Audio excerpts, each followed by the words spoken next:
This is এন্টেডা ready, যাকে গিলালতা বলা হয়। আমরা সাধারণত বাজার থেকে গিলা কিনে নিয়ে আসি। গিলাটা কখন কিনে নিয়ে আসি? যখন বাড়িতে কোনো বিয়ে হয়, বিয়ের কোনো অনুষ্ঠান হয়, সেই অনুষ্ঠানে সাধারণত এই গিলালতার যে ফলটা হয়, এই ফলটা ব্যবহার করা হয়। এই দেখেন গিলালতা, এটাকে আসলে বিয়ের অনুষ্ঠানে এই গিলা থাকতেই হতো আগেরকার দিনে। এখনকার দিনে অবশ্য এটার পরিমাণ কমে গেছে। এটার যে লতাটা জাস্ট লিয়ানাতে পরিণত হয়েছে। এত বড় মোটা লিয়ানা আসলে দেখা দায়। এই গাছটার যে লতাটার বয়স হবে আনুমানিক ধারণা করা হচ্ছে 100 বছর। দেখেন এটাকে এরকম বড় বড় খুঁটি দিয়ে এটাকে প্রোটেকশন দেওয়া হয়েছে যেন লতাটা ভেঙে নিচে পড়ে না যায়। একটা চমৎকার গিলালতার গাছ আমি যা আপনাদেরকে দেখাচ্ছি, আমার ধারণা আপনারা এত বড় গিলা গাছ বা গিলালতা দেখেছেন কিনা। দেখেন এটা একটা মেডিসিনাল প্ল্যান্ট। মেডিসিনাল গুরুত্ব বলার চেয়ে আমি আজকে এটার সৌন্দর্য এবং এটার বৃহৎ আকার যে দেহ সেটা নিয়ে কথা বলতেই স্বাচ্ছন্দ্য বোধ করছি। আমি কিন্তু হেঁটে যাচ্ছি এই শুধু গিলালতাটা দেখানোর জন্য। আমি জাস্ট ওখান থেকে চলে আসলাম গিলালতা দেখাতে দেখাতে। এই যে দেখেন গিলালতাটা জাস্ট এই যে উপর থেকে সে এদিক দিয়ে বেয়ে বেয়ে এসে উপর দিকে যেয়ে সে আবার নিচের দিকে নেমেছে। নিচের দিকে নেমে সে আবার এদিকে উপর দিকে উঠেছে। উঠে দেখেন একদম ওই যে বিশাল বড় একটা বৃক্ষের একদম at the apex of the প্ল্যান্টের মধ্যে সে তার বাসা বেঁধেছে। শুধু তাই না, আপনাদেরকে দেখাই এই গিলালতাটার, এদিকে একটু আসেন যদি দেখাইতে পারি আমি। আমার মাথার উপর দিয়ে যেটা গেছে, এই যে এইখানে দেখেন বিশাল আকার এই লতাটি। জাস্ট এই যে এই পাশটা দিয়ে তার এই লতাটাকে এই দিকে আরেকটা গাছে উঠিয়ে দিয়েছে,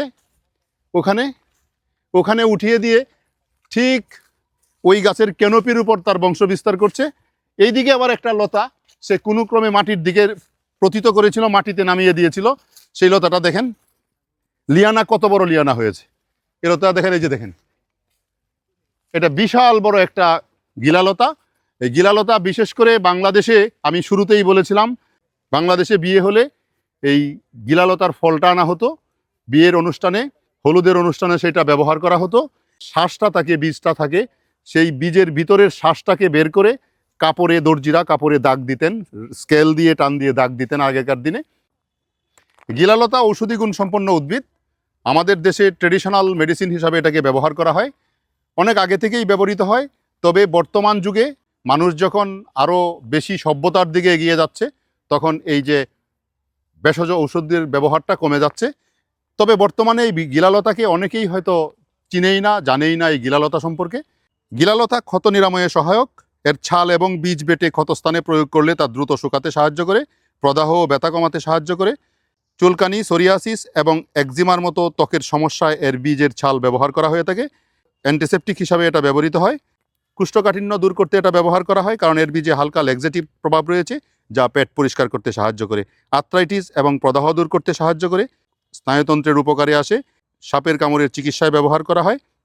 এছাড়া নারী পুরুষের প্রজননতন্ত্রের বিভিন্ন রকমের সংক্রমণের জন্য গিলালতার বীজ বেটে সেটাকে সেবন করানো হয়। গিলালতা একটি অত্যন্ত ঔষধি গুণ সম্পন্ন উদ্ভিদ।